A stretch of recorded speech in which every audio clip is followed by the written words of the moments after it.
Hi there, I'm Alex Cunningham, and I'll walk you through this Notion tutorial step by step. Let's jump right in. If you've ever wondered how to upload files onto Notion, whether it's images, PDFs, or even fun GIFs, you're in the right place. In this quick but thorough tutorial, I'm going to walk you through every step of getting your files organized and accessible in Notion. By the end of this video, you'll be confidently uploading documents, adding media, and even expanding your workspace so it works harder for you. Let's jump straight in. Notion is super flexible. You can upload almost any type of file. For this demonstration, I'll show you how to drag and drop a few different file formats right into your Notion page, plus how to set up a database so you can organize files efficiently. To start, open up your Notion workspace and navigate to the page where you want to keep your files. The simplest method for uploading is that classic drag and drop. Let's try it with an image.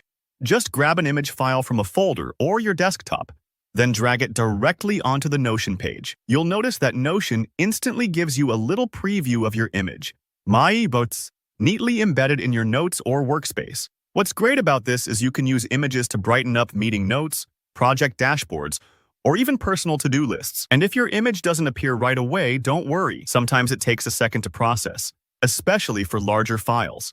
Next up, let's upload a GIF in exactly the same way. Drag your GIF from wherever it's saved and drop it onto your page. Notion will display it, and yes, your GIF will actually animate in place.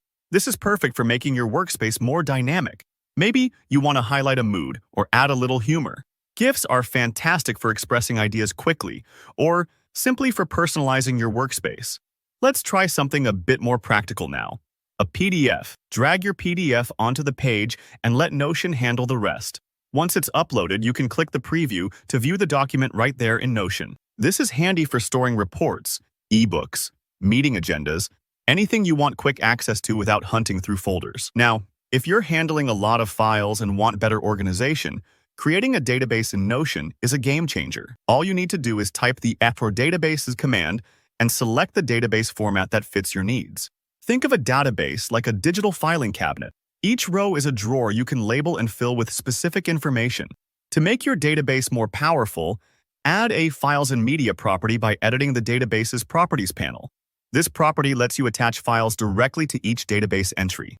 For example, you could have a database tracking job applications, with resumes and cover letters attached to each row. Just click New, select Files and Media, and now you'll see the option to upload files to each item. Finally, to upload or choose a file for a specific row, simply click into the Files and Media field. You can either drag and drop your document or browse your computer to select the right file. Notion will neatly organize your uploads, making it easier to keep track of everything. And that's it. You're now equipped with the skills to upload and manage files in Notion, from quick drag and drop methods to organizing your workspace with databases. If you enjoyed this tutorial, go ahead and hit that like button. And if you have any questions or want to share how you use files in Notion, let me know in the comments below. Don't forget to subscribe for more helpful guides, tips, and tricks to keep your digital workspace running smoothly. Thanks for watching, and I'll see you in the next tutorial.